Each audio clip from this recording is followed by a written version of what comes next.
Magbuntag sa tanan sa mga Bisaya na itong mga followers, no. Daghan kayong salamat sa inyong padayon pagsuporta sa ato ang YouTube channel. Ug sa mga Tagalog diyan, maraming salamat po sa palaging pagsuporta nyo sa aking YouTube channel po. Sana po ay hindi kayo magsawang manood at subaybayan ang ating mga upload na mga video. So ngayon, tingnan natin ang mga kaganapang mangyayari dito sa ginagawa naming trabaho. So dito ba tingnan natin ba kasi ngayong araw na to mga idol, magbuhos tayo. Tingnan natin ito yung mga ano namin, mga nakaabang na yung mga ano para mamaya sa saktong na yan, sa saktong kalagayan na yan para na pwede na nating buhusan mamaya. Nag-prepare pa kami kasi wala pa tayong tubig, kaya nag-antay pa kami sa tubig para magka-umisa tayo dito. So yan. So ngayon dito, nakatapos na kami ng trabaho dito. Ayan. Nakabuhos na kami. Ayan. Nabuhusan na yung mga ibang biga sa ilalim. Ayan po. Ayan. Tapos na ang ibang part. Ito. Ayan, paikot, tapos na yan. Dito na lang sa baba, sa taas.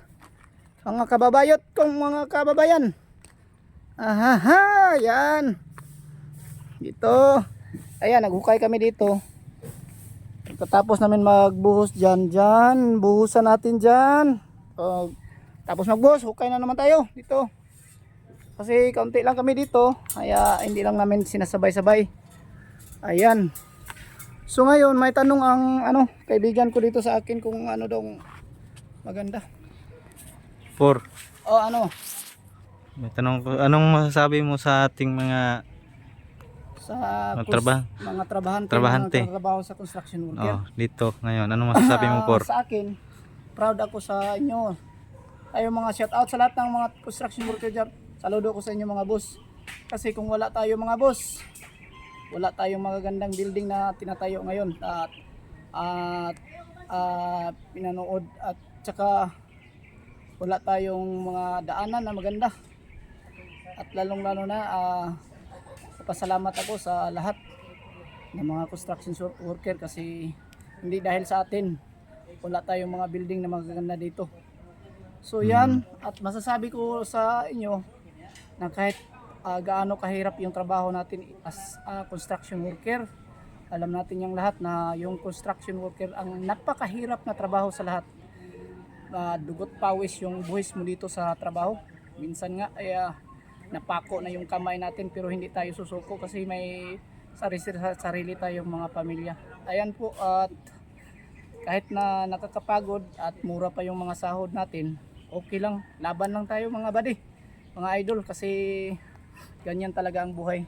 Doon tayo nakasalalay yung natin pang hanap buhay sa araw-araw. Doon tayo kumukuha ng para sa pagkain natin.